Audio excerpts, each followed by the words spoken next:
जाणीव आम्हाला आहे. त्यासाठी त्यांच्या कुटुंबियांनी त्यांच्यासाठी जे सॅक्रिफाईस केलं त्याबद्दल मी त्यांच्या कुटुंबियांचा पण महानगरपालिकेच्या वतीने धन्यवाद देतो.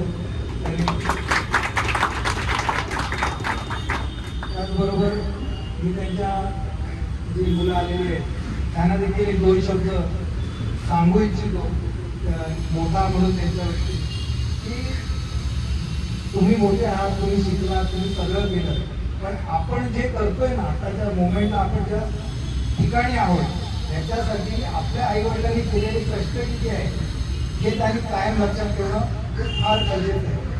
आपण खूप मोठे होतो, आपले आईवडील कोणत्या पदावर काम करतात, पण त्यांना नेहमी असं वाटत असतं की आपण ज्या पदावर काम करतो त्याच्यापेक्षा आपली मुलं उच्च पदावर गेली पाहिजे.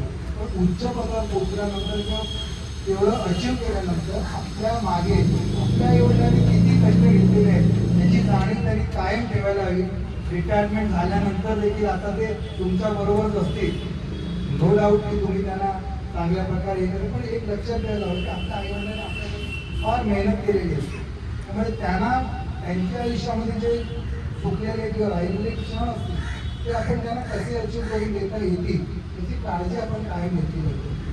आणि त्यामुळे मग प्रत्येकाला रिटायर झाल्यानंतर देखील त्याची जाणीव होत नाही की आपण आज रिटायर झालं.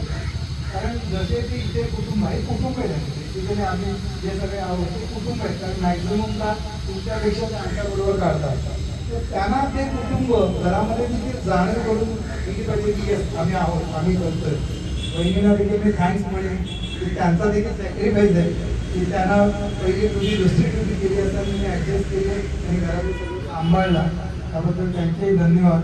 आणि मी बांबळेंना यांच्या पुढील जो वाटचाल आहे बेसिकली सेकंड म्हणू शकतो, ही सेकंड इनिंग आहे, त्या सेकंड इनिंगसाठी त्यांना त्यांचं फोकस, समृद्धी, सौख्य आणि शांतीपूर्ण त्यांचं पूर्ण असावं पुढचं, त्याबद्दल मी परमेश्वराकडे साकडा करतो आणि